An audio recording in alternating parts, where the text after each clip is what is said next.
আল্লাহ পাক সুবহান ওয়া তাআলার দরবারে শুকরিয়া জ্ঞাপন করছি রব্বুল আলামিন। দয়া করে মায়া করে রব্বুল আলামিন রব্বুল ইজ্জত আহকামুল হাকিমিন আল্লাহ পাক আমাদেরকে জুমার নামাজ পড়ার জন্য সুযোগ শক্তি সামর্থ্য দান করেছেন, সেই জন্য উচ্চস্বরে একবার বলি আলহামদুলিল্লাহ। সম্মানিত হাজিরিন, আল্লাহ পাক সুবহান ওয়া তাআলা মুসলিম হিসেবে, মুসলমান হিসেবে আমাদেরকে এই জমিনের মধ্যে প্রেরণ করেছেন তার একমাত্র ইবাদত করার জন্য। একটা প্রশ্ন জাগে না, আল্লাহ কি জন্য সৃষ্টি করেছেন? মানুষেরাও বলে আমাকে কি জন্য সৃষ্টি করা হলো? তো আমাকে কি জন্য সৃষ্টি করা হলো সেটার উত্তর আল্লাহ পাক সুবহানাহু ওয়া তাআলা কোরআন মাজিদের মধ্যে দিয়ে দিয়েছেন যে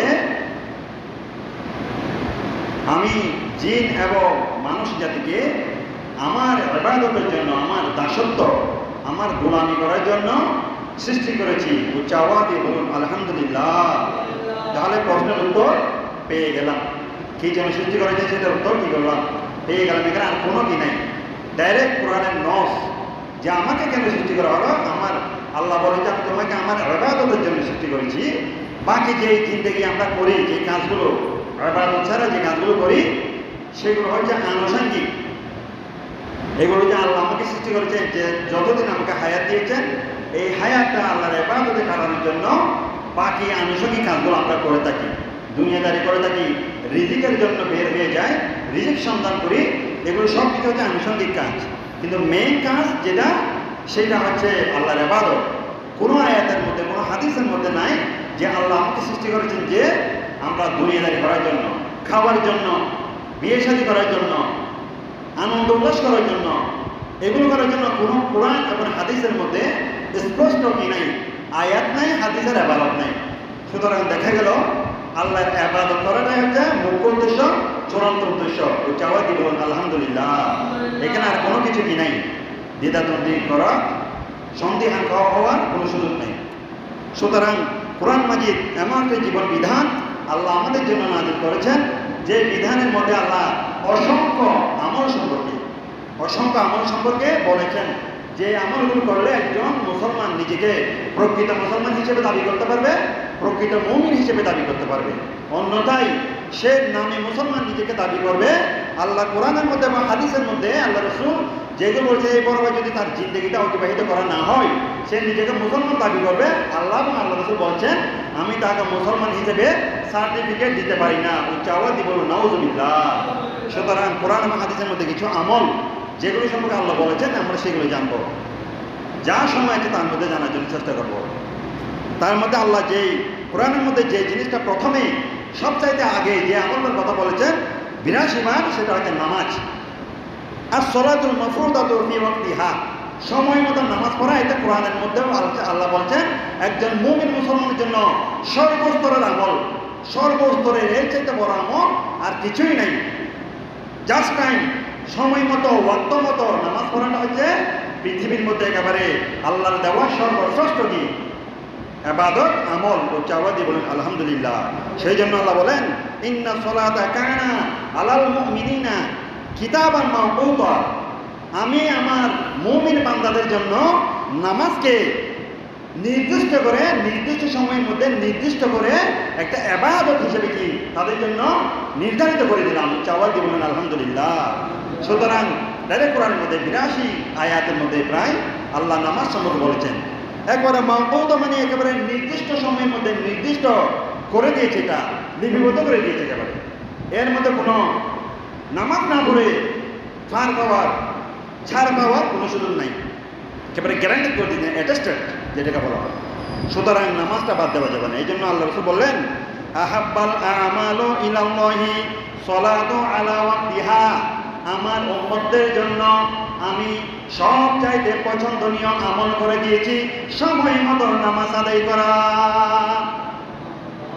আল্লাহ রাসূল বলছেন আমার উম্মতের মধ্যে, আমার উম্মতের জন্য আমি যে জিনিসটা বেশি পছন্দ করি, আমার উম্মতের জন্য এবং আমার জন্য যে জিনিসটা বেশি পছন্দ করি সেটা হচ্ছে সময় মতো নামাজ পড়া। উচ্চ আওয়াজ দিয়ে বলুন আলহামদুলিল্লাহ। এরপরে আল্লাহ কোরআনের মধ্যে যে আমলটার কথা বলছেন সেটা হচ্ছে, আমি সংক্ষেপ বলে যাচ্ছি, বলে সংক্ষেপ, বিররুল ওয়ালিদাইন, মা বাবার সদাচরণ, মা বাবার সাথে সদ্ব্যবহার।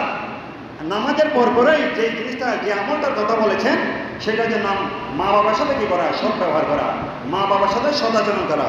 সেটা কোরআনের মধ্যে, কোরআনে নামাজের পরপরই এটা সম্পর্কে আলোচনা করছেন। কি জন্য? আল্লাহ বলেন, ওয়া কদা রাব্বুকা আল্লা তা'বুদু ইল্লা ইয়াহু ওয়া বিল ওয়ালিদাইনি ইহসানা। আমি রব্বুল আলামিনের ফায়সালা হচ্ছে আমার ইবাদতের পরে তোমাদের জন্য মা বাবার সাথে সদাচরণ করা, মা বাবার সাথে সদ্ব্যবহার করা, মা বাবার সাথে সুন্দর ব্যবহার করা, মা বাবার সাথে সুন্দর আচরণ করা, মা বাবাকে নিয়ে সুন্দরভাবে থাকা, মা বাবার খোঁজখবর নেওয়া, মা বাবার সেবা করা, শুশ্রূষা করা, এই সমস্ত আমলগুলো তোমাদের জন্য ফরজ করে দিয়েছি। উচ্চ আওয়াজে বলুন আলহামদুলিল্লাহ। নামাজের পরপরই আল্লাহ বলছেন আমার ইবাদত করবে, আমার ইবাদত পরপরই তোমাদের জন্য একটা গুরুত্বপূর্ণ আমল হচ্ছে মা বাবার সেবা করা, মা বাবাকে সাথে সুন্দর ব্যবহার করা। এখানে আর কোনো কি নাই, সুযোগ নাই যে এখানে আর মানে পিছা হটার কোনো সুযোগ নাই। এই আমলকে আপনি ডিনাইট করার, আনঅ্যাকসেপ্ট করার, ডিনাইট করার, এটাতে পিছনে যাওয়ার কোনো সুযোগ নাই। আল্লাহ বলেছেন নামাজের যেভাবে তোমাদের প্রয়োজন নামাজ পড়তে হবে, পাশাপাশি তোমাদের মা বাবার সাথে সব ব্যবহার করা, মা বাবার সাথে সুন্দর ব্যবহার করা, মা বাবাকে সুন্দরভাবে চালিয়ে দেওয়া, এটাও তোমাদের উপর খরচ করে দিলাম। উচ্চ আওয়াজ দিয়ে বলেন আলহামদুলিল্লাহ। সেই জন্য আল্লাহ রসুল বলছেন, আমি কোরআনের রেফারেন্স এবং হাদিসের রেফারেন্স দিচ্ছি দুটোটা।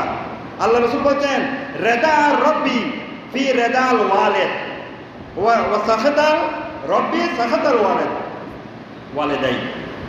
মা বাবার আল্লাহর সন্তুষ্টি মানে মা বাবার সন্তুষ্টি, মা বাবার সন্তুষ্টি মানে আল্লাহর সন্তুষ্টি, মা বাবার অসন্তুষ্টি আল্লাহর সন্তুষ্টি, আল্লাহর অসন্তুষ্টি মা বাবার সন্তুষ্টি। নাউযুবিল্লাহ।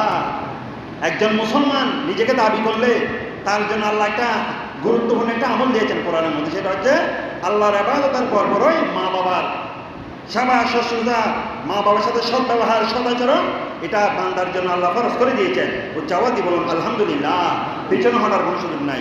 আল্লাহ বলছেন, আল্লাহ রসুল বলছেন, তুমি যদি তোমার আল্লাহ সন্তুষ্টি চাও তাহলে তোমার মা বাবাকে সন্তুষ্ট করো।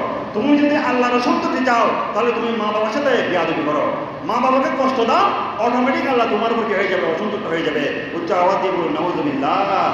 সুতরাং মা বাবাকে পিছপা দেওয়া যাবে না।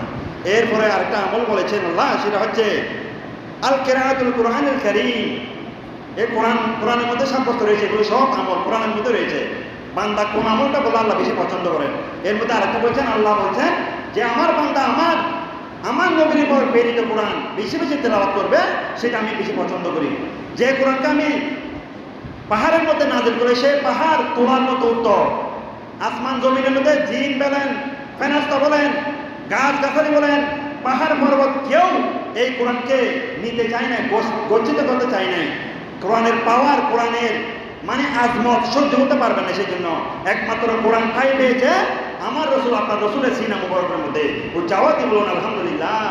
চারটিখানি কথা নয়, কোরআনটায় আমরা সবাই মনে করছি এই কোরআন নাজিল হতে গিয়ে কত কষ্ট হয়েছে আল্লাহ রসুলের উপর, সেটা যখন কোরআন কিভাবে নাজিল হয়েছে সেখানে লিপিবদ্ধ হয়েছে। আল্লাহ রসুলের উপর যখন কোরআন নাজিল হতো, আল্লাহ রসুল কি করে ঘাম মুবারক বের হয়ে যেত। আল্লাহ রসুল যদি একেবারে চূড়ান্ত পর্যায়ের বরফের ঠান্ডার মধ্যে থাকতো, তখন আল্লাহ রসুলের শরীর মুবারক দিয়ে ঘাম বের হয়ে যেত কোরআনের পাওয়ারের কারণে। এত পাওয়ারফুল একটা কোরআন, সেটা আল্লাহ রসুল সিনা মুবারকে দিয়েছেন আল্লাহ রসুল। উচ্চাওয়াজ বলুন আলহামদুলিল্লাহ। এত বড় নিয়ামত, এটা আমরা কমপক্ষে যে আমরা যারা কোরআন তেলাওয়াত করতে জানি, আমরা দৈনিক কমপক্ষে এক আয়াত হলেও তেলাওয়াত করতে হবে, এক পৃষ্ঠা হলেও তেলাওয়াত করতে হবে। আর কোরআন শিক্ষা তো অবশ্যই করতে হবে, প্রত্যেক মুমিনের এটা ফরজ। কোরআন তেলাওয়াত করতে হবে, কোরআন শিখতে হবে, কোনো পিছপা হওয়ার সুযোগ নাই।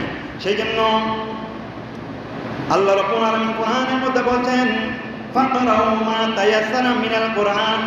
এ আমার বান্দারা, তোমরা কোরআন থেকে যে আয়াত তোমাদের জন্য সহজ লাগে সেই আয়াত থেকে প্রতিদিন তেলাওয়াত করো। ও চাওয়াতে বলুন আলহামদুলিল্লাহ। আমাকে সূরা ইয়াসিন জানি না, সমস্যা নাই। সূরা আর রহমান জানি না, সমস্যা নাই। সূরা ওয়াকিয়া জানা নাই, আমার সমস্যা নাই। আল্লাহ বলছেন তোমার কাছে যে আয়াতটা সহজ লাগে সেই আয়াত থেকে বেশি বেশি তেলাওয়াত করো। ও চাওয়াতে বলুন আলহামদুলিল্লাহ। আপনি যদি সূরা ফাতিহা ভালোভাবে জানেন, সেখান থেকে তেলাওয়াত করুন। আপনি যদি সূরা ইখলাস ভালো করে জানেন, সেখান থেকে তেলাওয়াত করুন। আপনি যদি সূরা কাউসার ভালো করে জানেন, সেখান থেকে তেলাওয়াত করুন। আল্লাহ বলছেন ফাকরাউ মা তায়াসসারা মিনাল কোরআন। কোরআন থেকে যে আয়াত তোমার সহজ লাগে সেখান থেকে বেশি বেশি তেলাওয়াত করো, উচ্চ আওয়াজ দিয়ে বলুন আলহামদুলিল্লাহ। সুতরাং আল্লাহকে এই কথা বলতে পারো, আল্লাহ আমি তো কোনো সূরা জানতাম না, আমি কিভাবে তেলাওয়াত করবো? আল্লাহ বলছেন তুমি জীবনের মধ্যে কি একটা সূরা মুখস্থ করো নাই, একটা আয়াত হলেও জানো না, সেটা হলে তুমি প্রতিদিন পড়তে। আল্লাহর সাথে আপনি যুক্তি তর্ক দিয়ে পিছপা হওয়ার সুযোগ নাই। আল্লাহ বলবেন তুমি কি সূরা কাউসার জানো না, তুমি কি সূরা কাউসার হলে পড়তে পারো নাই প্রতিদিন, এভাবে আল্লাহ বলবেন। সুতরাং আল্লাহ রাসূল বলছেন ওয়ামান কারা হারফান মিন কিতাবিল্লাহি, যে ব্যক্তি আল্লাহর কিতাব থেকে একটি হরফ পড়লো, একটি বর্ণ পড়লো, আলিফ লামের মতো একটা বর্ণ পড়লো, হরফ পড়লো, আর কি হয় ফালাহু বিহি হাসানা, ওই হরফ আয়া ওই হরফ তিলাওয়াত করার জন্য আল্লাহ রাব্বুল আলামিন তাকে একটা নেকি দিবেন, একটা সওয়াব দিবেন। আর কি ওয়াল হাসানাতু বিআশরি আমসালিহা, ওই নেকিটার ওজন হচ্ছে, ওই নেকির সংখ্যা হচ্ছে 10 গুণ। অর্থাৎ আমার কোন বান্দা যদি একটা কোরআনের আয়াত অর্থাৎ কোরআনের একটা হরফ কি আয়াত করে তিলাওয়াত করে, ওই হরফের জন্য আমার বান্দাকে আমি 10টা নেকি দান করব। ও চাওয়াতে বলুন আলহামদুলিল্লাহ। সুতরাং এই ছোট ছোট আমলগুলো আমাদের হাতের নাগালে। এই আমলগুলো করার জন্য আমাদেরকে কি প্রতিদিন হাজার হাজার টাকা খরচ করতে হয়? কোরআনের একটা আয়াত তিলাওয়াত করবো, এখানে কি আমার 1000 টাকা দিতে হবে? আমরা হুজুরদেরকে হয়তো দাওয়াত দেওয়ার জন্য নিয়ে আসলে একটা খতম করার জন্য এখানে হয়তো 3000 টাকা 4000 টাকা খরচ করতে হচ্ছে। কিন্তু আমি যে আয়াতগুলো জানি সেগুলো যদি প্রতিদিন তেলাওয়াত করি, সেখানে তো আমার কোনো কি হচ্ছে না, লস হচ্ছে না, আমার টাকা খরচ হচ্ছে না। আমি জানি না, বড় সূরা জানি না, আমি সূরা কাউসার জানি, আমি সেটা তিলাওয়াত করবো, তাহলে আল্লাহ সুবহানাহু ওয়া তাআলা একটা হরফ একটা বর্ণ উচ্চারণ করার কারণে 10টি নেকি আমার আমলনামার মধ্যে দান করবে। উচ্চারণ দিয়ে বলুন আলহামদুলিল্লাহ। এরপরে আরেকটা আমল সম্পর্কে কোরআনে বলেছে, সেটা হচ্ছে যিকরুল্লাহি কাসীরান, আল্লাহর জিকির করা বেশি বেশি।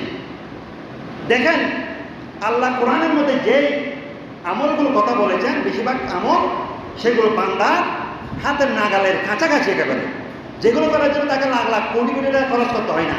এই দেখেন যিকরুল্লাহ, এটা কোরআনের মধ্যে বলেছেন, এটা আমল, বান্দার আমল, প্রতিদিনের আমল, নিত্য নৈমিত্তিক আমল। যে আমলগুলো, এই আমলটা করার জন্য আপনাকে প্রতিদিন 4 আনা পয়সাও খরচ করতে হয় না। উচ্চারণ দিয়ে বলবেন আলহামদুলিল্লাহ। জিকির করতে আপনি হাঁটতেছেন, আল্লাহ আল্লাহ, সুবহানাল্লাহ, লা ইলাহা ইল্লাল্লাহ, আল্লাহু আকবার, এই সমস্ত জিকির করতে গিয়ে আপনাকে পকেট থেকে টাকা খরচ করতে হবে? হবে না তো। আল্লাহ বলছেন যে আমার বান্দাদের জন্য আমি এমন আমল সিলেক্ট করব, যে আমলগুলো করার জন্য আমার বান্দাকে প্রতিদিন টাকা খরচ করতে হবে না। বিনা পয়সায়, বিনা টাকায়, বিনা খরচে আমলের জমিকে ভারী করার জন্য আমার বান্দার জন্য কি আমল দরকার, সেগুলো আমি কোরআনের মধ্যে দিয়ে দিয়েছি। উচ্চাওয়াজ দিয়ে বলুন আলহামদুলিল্লাহ। কেননা আল্লাহ বলেছেন ইয়া আইয়ুহাল্লাযীনা আমানু যকুরুল্লাহা যিকরান কাসীরা, এ আমার বান্দারা, এ আমার মুমিন বান্দারা, তোমরা বেশি বেশি আমি রব্বুল আলামিনের জিকির করতে থাকো। ও চাওয়া দিয়ে বলুন আলহামদুলিল্লাহ। এখন বলেন আল্লাহ আপনি তো জিকির করতে বলেছেন, জিকির করার জন্য কি হাজার হাজার টাকা লাগবে নাকি? বড় বড় মুফতি মুহাদ্দিস আনতে হবে নাকি মাদ্রাসা থেকে? বড় বড় বুখারী শরীফ পড়ার জন্য, মুসলিম শরীফ পড়ার জন্য হুজুর থেকে আনতে হবে নাকি লাখ লাখ টাকা খরচ করার জন্য? আল্লাহ বলছেন না না, বুখারী খতম পড়ার জন্য আনতে হবে না, মুসলিম শরীফ থেকে পড়তে হবে না। তুমি নিত্য নৈমিত্তিক যে আমলগুলো করবো, যে জিকিরগুলো জানা আছে, সেই আমলগুলো তুমি হাঁটতে বসতে, তুমি ঘুম যাওয়ার সময়, ঘুম থেকে ওঠার সময়, বসার সময়, ওঠার সময়, শোয়ার সময়, খাওয়ার সময়, প্রত্যেকটা জায়গায় জায়গায় তোমার যে আমলগুলো জানা আছে, যেই জিকিরগুলো জানা আছে, তুমি সেগুলো করতে থাকো। অটোমেটিক কিয়ামতের ময়দানে তুমি দেখতে পাবে উহুদ, বদর, খন্দকের মতো বড় বড় পাহাড় যেখানে রয়েছে, ওই পাহাড় সমান পরিমাণ আমল তোমার আমলের মধ্যে লিপিবদ্ধ করে দেওয়া হবে। উচ্চ আওয়াজে বলুন আলহামদুলিল্লাহ। আমরা জানি না বিদায়, আমল সম্পর্কে জানি না বিদায় আজকে আমরা আমল থেকে দূরে সরে গেলাম। আমরা নিজের অজান্তে ক্ষুদ্র ক্ষুদ্র আমল আমাদের জন্য কত উপকারী, আমাদের জন্য কত আমল আল্লাহ ভারী করে দেবেন সেটা জানি না বিদায় আমরা আমল থেকে দূরে। ছোট ছোট আমলের কারণে আল্লাহ পাহাড় সম পরিমাণ সওয়াব দান করবে। তাহলে আমরা চেষ্টা করব জিকির করার জন্য। আল্লাহ রাসূল বলছেন আয-যাকিরুনাল্লাহা কাসীরান ওয়াজ-যাকিরাত, তোমরা মুমিন বান্দারা, মুমিন বান্দিনীরা, তোমরা সব সময় আল্লাহর জিকিরের মধ্যে লিপ্ত থাকো। আল্লাহ রাসূল বলছেন সেটা। আল্লাহ কোরআনের মধ্যে যেটা বলেছে, আবার সেটা ব্যাখ্যা বিশ্লেষণ হিসেবে আল্লাহ রাসূল হাদিস বর্ণনা করেছেন। উচ্চ আওয়াজ দিয়ে বলুন আলহামদুলিল্লাহ। কোরআনের মধ্যে সংক্ষিপ্ত করে বলেছেন। সাহাবায়ে কেরামরা বুঝবে না, উম্মতে মুহাম্মাদে বুঝবে না, সেজন্য আল্লাহ রাসূল আবার সেটা ডেফিনিশন দিয়েছেন, বর্ণনা দিয়েছেন। এটা বর্ণনা দিয়েছেন কিভাবে তোমরা করবে। এরপরে আল্লাহ কোরআনের মধ্যে আরেকটা আমলের কথা বলেছেন, সেটা হচ্ছে রোজা রাখা। ফরজ রোজা রাখা, নফল রোজা রাখা, মান্নাত রোজা, নফল রোজা, সুন্নাত রোজা, মুস্তাহাব রোজা। শুধু ফরজ রোজার কথা নয়, ফরজ রোজার পাশাপাশিও হাদিসের মাধ্যমে অন্যান্য নফল রোজা রাখার বিধানও রয়েছে। আল্লাহ তো কোরআনের মধ্যে ফরজ রোজার কথা বলেছেন, কিন্তু আল্লাহ রাসূল কোরআনের মধ্যে ফরজের পাশাপাশি কি করেছেন, এই আল্লাহ রাসূল আবার নফল মুস্তাহাব বিভিন্ন কি করেছেন আমলের কথা বলেছেন, সিয়ামের কথা। এই জন্য আল্লাহ বলেন কুতিবা আলাইকুমুস সিয়াম, এ আমার বান্দারা তোমাদের জন্য আমি রোজা ফরজ করে দিয়েছি, কামা কুতিবা আলাল্লাযিনা মিন ক্বাবলিকুম, ইতিপূর্বে তোমাদের অন্যান্য নবীদের উম্মতের উপরেও আমি রোজাকে ফরজ করে দিয়েছিলাম। এটা দ্বারা সাব্যস্ত হয় আল্লাহ পাক সুবহানাহু ওয়া তাআলা রোজার মধ্যে আমাদের জন্য রোজা ফরজ করে দিয়েছেন, এটা আল্লাহ বেশি পছন্দ করেন। আবার রাসূল সাল্লাল্লাহু আলাইহি ওয়াসাল্লাম অন্যান্য হাদিসের বর্ণনা রয়েছে মুহররমের সময়, রজবের সময়, শাবান মাসের সময়, বিভিন্ন সময়ের মধ্যে রোজা ছাড়া অন্যান্য সময় নফল রোজাকে বেশি বেশি সওয়াবের কাজ বলেছেন, আমল বলেছেন। উচ্চ আওয়াজ দিয়ে বলুন আলহামদুলিল্লাহ। তাহলে আমরা দেখতে পেলাম কোরআন থেকে সাব্যস্ত হলো যে রোজা রাখা এটা কি অত্যন্ত গুরুত্বপূর্ণ একটা কি আমল। আবার হাদিস দ্বারা পেলেন যে আল্লাহ রাসূলের হাদিস মোতাবেক বিভিন্ন সময়, শবে বরাতের সময়, শবে কদরের মেরাজের সময়, তারপর মুহররমের সময় বিভিন্ন সময় রোজা রাখা এটাও একটা বড় আমল। সেই আমলটা আমাদের করতে হবে। উচ্চ আওয়াজ দিয়ে বলুন আলহামদুলিল্লাহ। এরপরে আল্লাহ রাব্বুল আলামিন আরেকটা এখানে কি বলেছেন, আল্লাহ আরেকটা আমল বলেছেন। এগুলো সব কোরআন থেকে বলছি, আবার একটাও নিজের থেকে মন করা বলছি না, সব কোরআন এবং হাদিসের মধ্যে রয়েছে, আমি রেফারেন্স দিচ্ছি। আরেকটা কোরআন দ্বারা সাব্যস্ত বান্দার জন্য আমল হচ্ছে সদকা। সদকা এটা আমরা ছোট ইবাদত মনে করি।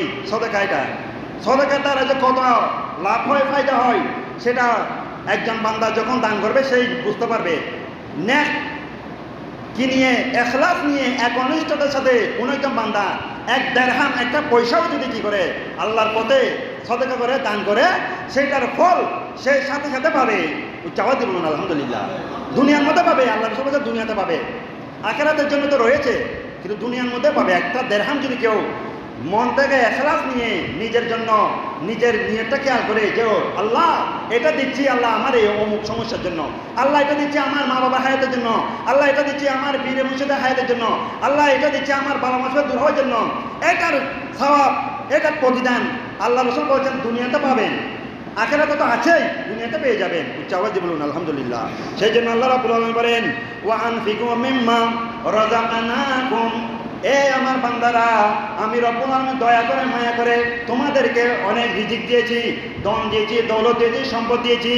সেই সম্পদ থেকে, সেই রিজিক থেকে, সেই টাকা পয়সা থেকে তোমরা আমার পথের মধ্যে ব্যয় করো, আমার বান্দাদের জন্য ব্যয় করো, আমার পথের জন্য ব্যয় করো, আমার রাসূলের পথের মধ্যে ব্যয় করো, জিহাদের জন্য ব্যয় করো, গরিব দুঃখীদের জন্য ব্যয় করো। এভাবে আল্লাহ বলছেন আমার প্রদত্ত রিজিক থেকে আমার পথের মধ্যে তোমরা ব্যয় করো। উচ্চ আওয়াজে বলুন আলহামদুলিল্লাহ। দেখেন আল্লাহ কি বলেছেন, ওয়া আনফিকু মিম্মা রাযাকনা, আল্লাহ বলে দিয়েছেন বান্দা মনে করবে আল্লাহ যে বলো ওয়া আনফিকু তোমরা ব্যয় করো, এই কথা বলার সাথে বান্দা বলতো আল্লাহ আপনি আমাদেরকে ব্যয় করতে বলেছেন, যে আমরা কেন ব্যয় করবো, এগুলো তো টাকা তো আমার, পয়সা তো আমার।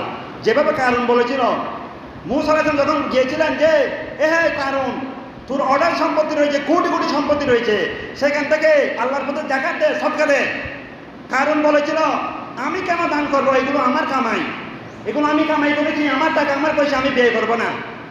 দেখেন কারণের মতো আমরা বলতাম যে কি আল্লাহ যখন বলেছেন ব্যয় করো, আর কিছু বলে নাই, তখন আমরা বলতে আল্লাহ কেন ব্যয় করবো, এগুলো তো আমার সম্পদ। সেই জন্য আল্লাহ ট্যাগ লাগিয়ে দিয়েছেন ওয়া আনফিকু মিম্মা রাযাকনা, ব্যয় করো আমি যা দিয়েছি, আল্লাহ যা দিয়েছেন। তাহলে দেখা যাচ্ছে আমরা যা রিজিক কামাই করি, টাকা পয়সা ধন দৌলত, একটাও আমাদের শক্তির কারণে, একটাও আমাদের সামর্থ্যের কারণে আমরা টাকা অর্জন করতে পারি না।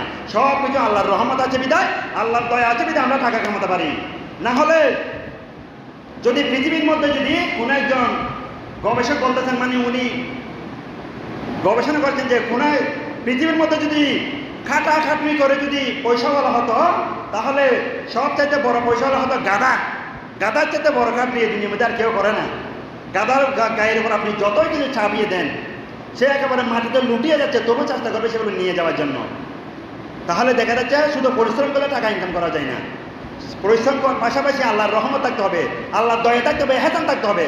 তাহলে দেখা যায় আমরা পরিশ্রম করার পর যে টাকা ইনকাম করি সেটা আমার কারণে নয়। অনেক বান্দা সারাদিন 24 ঘন্টা পরিশ্রম করার পরেও 10টা টাকা ইনকাম করতে পারেন, এরকম মানুষের দুনিয়ার মধ্যে আছে। কিন্তু আল্লাহ বলছেন তোমরা পরিশ্রম করলে হবে না, আমার রহমত থাকতে হবে, আমার দয়া থাকতে হবে, আমার দয়ার কারণে তোমরা রিজিক অন্বেষণ করতে পারো। সুতরাং আল্লাহ বলছেন তোমাকে যা দিয়েছি সেখান থেকে তুমি আমার পথে ব্যয় করো, তোমার টাকা থেকে নয়, আমার টাকা থেকে আমি দিয়েছি তোমাকে। তুমি আমার বান্দা, তুমি চেষ্টা করেছো, আমি তোমাকে টাকা অর্জন করার জন্য পথ বের করে দিয়েছি। অথচ তোমার অন্য একজন ভাই তোমার সামনে উলঙ্গ অবস্থায় যে কাপড় চোপড় নাই, টাকা নাই, পয়সা নাই, কি জন্য? তাকে সামর্থ্যটা দিই নাই, আমি তোমাকে দিয়েছি কি জন্য? তোমাকে আমি রহমত করেছি, দয়া করেছি। সুতরাং তুমি তোমার টাকা নয়, এটা আমার টাকা, আমার পথেই ব্যয় করো। এবং আল্লাহ রাসূল সাল্লাল্লাহু আলাইহি ওয়াসাল্লাম বলছেন যে as-সাদাকাতু তুতফিউল খাতিয়াতা কামা ইউতফিউল মারান নারা, সাদাকা মানুষের গুনাহকে এমনভাবে মুছিয়ে দেয় যেমনিভাবে পানি আগুনের মধ্যে পানি নিক্ষেপ করলে পানি আগুন সাথে সাথে নিভে যায়, সেভাবে একজন বান্দা যদি কোনো টাকা পয়সা সদকা করে গরিব দুঃখীদের দেয়, আল্লাহর পথে দেয়, মসজিদে দেয়, মাদ্রাসায় দেয়, আল্লাহ রাসূল বলছেন সাথে সাথে তার গুনাহকে এমনভাবে আল্লাহ মুছে দেন যেমনিভাবে আগুনের মধ্যে যদি আপনি এক বালতি পানি নিক্ষেপ করেন সাথে সাথে আগুন নিভে যায়। আগুন নিভে যায় না? আল্লাহ বলছেন সেভাবে বান্দার গুনাহ মুছে যায়। উচ্চ আওয়াজ দিয়ে বলুন আলহামদুলিল্লাহ। এরপরে আরেকটা আমল, সংখ্যায় 5 মিনিট সময়, আরেকটা আমল সেটা হচ্ছে ইতআমুত তাআম। মানুষকে খাবার খাওয়ানো চাইতে বড় ইবাদত আল্লাহ দুনিয়ার মধ্যে আর কিছু নাই। একজন অভুক্ত মানুষকে খাবার খাওয়ানো এটা কত বড় ইবাদত। এই জন্য আল্লাহ রসুলকে জিজ্ঞেস করা হতো বিভিন্ন সময় আইয়ুল ইসলামে খায়রুন, হ্যাঁ আল্লাহ রসুল ইসলামের মধ্যে কোন কাজটি বেশি উত্তম? আল্লাহ রসুল বলেন তুতঈমুত তাআমা ওয়া তুকরিউস সালামা আলা মান আরাফতা ওয়া মান লাম তা'রিফ। তুমি যাকে চিনো না তাকে সালাম দাও বেশি বেশি, এটা হচ্ছে উত্তম কাজ ইসলামের মধ্যে। আমরা যখন শুধু যাকে চিনি তাকে সালাম দিই, যার সাথে একটু খাতির আছে, আমাদের একটু পরিচিতি আছে তাদেরকে, অথচ এটা নয় প্রত্যেক মুসলমানকে সালাম দেওয়া, ছোট বড়। আল্লাহ রাসূলের আগে কেউ সালাম দিতে পারতো না, এমনকি উম্মাহাতুল মুমিনিনা পর্যন্ত, নিজের বিবিরা পর্যন্ত আল্লাহ রাসূলকে কখনো সালাম দিতে পারে না আগে। আল্লাহ রাসূল সবার আগে সালাম দিয়ে দিতেন, ছোট বাচ্চাদেরকে পর্যন্ত আল্লাহ রাসূল সালাম দিতেন। কোনো হেজিটেশন, কোনো দ্বিধাদ্বন্দ্বের মধ্যে ছিলেন না আল্লাহ রাসূল। সেই জন্য তো উনি সৈয়দুল মুরসালিন। ছোট বাচ্চাদেরকে দিলে আমি মনে করি ছোট বাচ্চা কি বুঝবে, আমি তো বড়, আমাকে দিয়ে সালাম। নো, আল্লাহ রাসূল মাররা আলাল গেলমান, আল্লাহ রসুল ছোট বাচ্চাদের পাশ দিয়ে যাচ্ছিলেন, ফাসাল্লাম আলাই, তাদেরকে সালাম দিয়ে দিলেন। উচ্চাবাদ দিবেন আলহামদুলিল্লাহ, হাদিসের ইবারত। সুতরাং ছোট বড় সবাই আল বাদিউ মিনাস সালামে, আল বাদি মিনাস সালাম বারিয়্যুম মিনাল কিবার। প্রথম সালাম দেওয়া ব্যক্তি গর্ব থেকে, অহংকার থেকে মুক্ত থাকে। যে ব্যক্তি প্রথমে সালাম দেয় তার অন্তর মধ্যে হিংসা, বিদ্যার, গর্ব, অহংকার কিছুই থাকে না, সব কিছু পবিত্র হয়ে যায় সালামের কারণে। সুতরাং ছোট বড় সবাইকে সালাম দেওয়া। আর একটা হচ্ছে তুতঈমুত তাআম, সব সময় মানুষদেরকে খাবার খাওয়ানো, এটা হচ্ছে বড় ইবাদত, বড় আমল, আল্লাহর জমিনের মধ্যে আর হতে পারে না। সেই জন্য আল্লাহ রাব্বুল আলামিন কোরআনের মধ্যে বলেন ওয়া ইউতঈমুনা তাআমা আলা হুব্বিহি মিসকিনান, আর কি ওয়া ইয়াতীমান ওয়া আসীরান।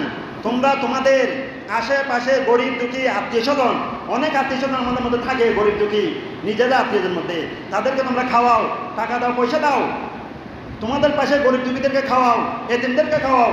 এর চাইতে বড় ইবাদত কোরআনের মধ্যে বলছেন আর কোনো আমল হতে পারে না। সুতরাং আমরা মানুষদেরকে যা আমার সামর্থ্য অনুযায়ী, তাই বলে আমার পরিবারকে অভুক্ত রেখে এভাবে নয়, আমার পরিবারকে আমি খাওয়াবো, আমার পরিবারকে খাওয়ানোর পরে যা উদ্বৃত্ত রয়েছে সেখান থেকে আমার সামর্থ্য থাকে, আমার পাশের আমার গরিব দুঃখীদেরকেও খাবারের ব্যবস্থা করবো, আমরা দিব সামর্থ্য অনুযায়ী। এটা খাবার খাওয়ানো, এটা বড় ইবাদত। আর কি আল্লাহ রাসূল সাল্লাল্লাহু আলাইহি ওয়াসাল্লাম বলেন ওয়া আতঈমুত তাআমা, তোমরা বেশি বেশি মানুষদেরকে খাবার খাওয়াও। ওয়া আফশুস সালাম, মানুষদেরকে বেশি বেশি সালাম দাও। ওয়া সলাতু বিল লাইল, রাতের নামাজ বেশি উত্তম। ওয়া তুদখিলুল জান্নাহ, এই সমস্ত আমল করলে তুমি অবশ্যই জান্নাতে প্রবেশ করবে। উচ্চ আওয়াজ দিয়ে বলুন আলহামদুলিল্লাহ। এরপরে আল্লাহ রাসূল সাল্লাল্লাহু আলাইহি ওয়াসাল্লাম, আল্লাহ রাব্বুল আলামিন কোরআনের মধ্যে আরেকটা আমলের কথা বলেছেন, সেটা হচ্ছে কিয়ামুল লাইল। আল্লাহ রাব্বুল আলামিন দিনের ইবাদতের চাইতে, নামাজের চাইতে, নফল নামাজের চাইতে রাতের দিকে ইবাদত করাটা, শেষ রাতের দিকে ইবাদত করাটা আল্লাহ এবং আল্লাহ রাসূল কাছে বেশি পছন্দনীয়। উচ্চ আওয়াজে বলুন আলহামদুলিল্লাহ। আমরা দিনে যদি 100 রাকাত নামাজ পড়ি, রাতের 2 রাকাত নামাজের সমতুল্য হবে না। উচ্চ আওয়াজ দিয়ে বলুন আলহামদুলিল্লাহ। রাতের 2 রাকাত নামাজকে আল্লাহ সেভাবে পছন্দ করেন, আল্লাহ রাসূল সেভাবে পছন্দ করেন। আপনি দিনে 100 রাকাত নামাজ পড়া, রাতে 2 রাকাত নামাজ পড়া তার চাইতে বেশি উত্তম। কি জন্য? আল্লাহ কিয়ামুল লাইল, সমস্ত মানুষ যখন ঘুমের মধ্যে নিমগ্ন থাকে, তখন 2 রাকাত নামাজ পড়ে ওঠার নামাজ পড়াটা অনেক বড় ইবাদত, অনেক বড় মুজাহিদ, যা কি জিহাদ। রাতের মধ্যে নামাজ ভঙ্গ করে উঠে, এই ঘুম ভঙ্গ করে উঠে নামাজ পড়াটা, এটা অনেক বড় জিহাদ। এটা চারটিখানি কথা নয়, যে কেউ পারে না। সেই জন্য তো 2 রাকাত নামাজ এটা অনেক উত্তম। আল্লাহ রাব্বুল আলামিন বললেন, ওয়া মিনাল লাইলি ফাতাহাজ্জাদ বিহি নাফিলাতান লাক। এ রাসূল, আমি রব্বুল আলামিন আমি আপনার জন্য অর্ধ রজনীর মধ্যে উঠে, গভীর রাতের মধ্যে উঠে তাহাজ্জুদ নামাজ পড়াকে আপনার জন্য ইবাদত হিসেবে গণ্য করে দিয়েছি। উচ্চ আওয়াজে বলুন আলহামদুলিল্লাহ। ওয়া মিনাল লাইলি ফাতাহাজ্জাদ বিহি নাফিলাতান লাক। হে রাসূল, আমি রব্বুল আলামিন আপনার জন্য রাতের গভীরে নামাজ পড়াকে নফল হিসেবে আপনার জন্য কি করে দিলাম? গণ্য করে দিলাম। উচ্চ আওয়াজে বলুন আলহামদুলিল্লাহ। তাহলে নবীকে যখন এই কথা বলেছেন, সেটা আমাদের জন্য হবে না। আমাদের জন্য যদি এটা রাতের জন্য যদি আমাদের ইবাদতটা ফরজ করে দিত, তাহলে কষ্ট হয়ে যাবে। সেই জন্য এটা আমাদের জন্য নয়, নবীর জন্য করে দিয়েছেন। তাহলে নবীকে যখন করে দিয়েছেন, নবীর মহব্বত, নবীর উম্মত হিসেবে আমরাও যদি সেটা করি, আল্লাহ নবীকে পছন্দ করে যে ইবাদতটা দিয়েছেন সেটা যদি আমরাও করি, আল্লাহ নবীর মতো আমাদেরকে মহব্বত করবেন, পছন্দ করবেন। এই একটা আমলই জান্নাতে যাওয়ার জন্য আমাদের জন্য যথেষ্ট হবে। উচ্চ আওয়াজ দিয়ে বলুন আলহামদুলিল্লাহ। সুতরাং রাতের মধ্যে ইবাদত করার জন্য চেষ্টা করবো আমরা। গভীর রাত আমরা তাড়াতাড়ি ঘুমিয়ে গিয়ে শেষ রাত উঠে 2 রাকাত তাহাজ্জুদ নামাজ পড়ার জন্য চেষ্টা করবো।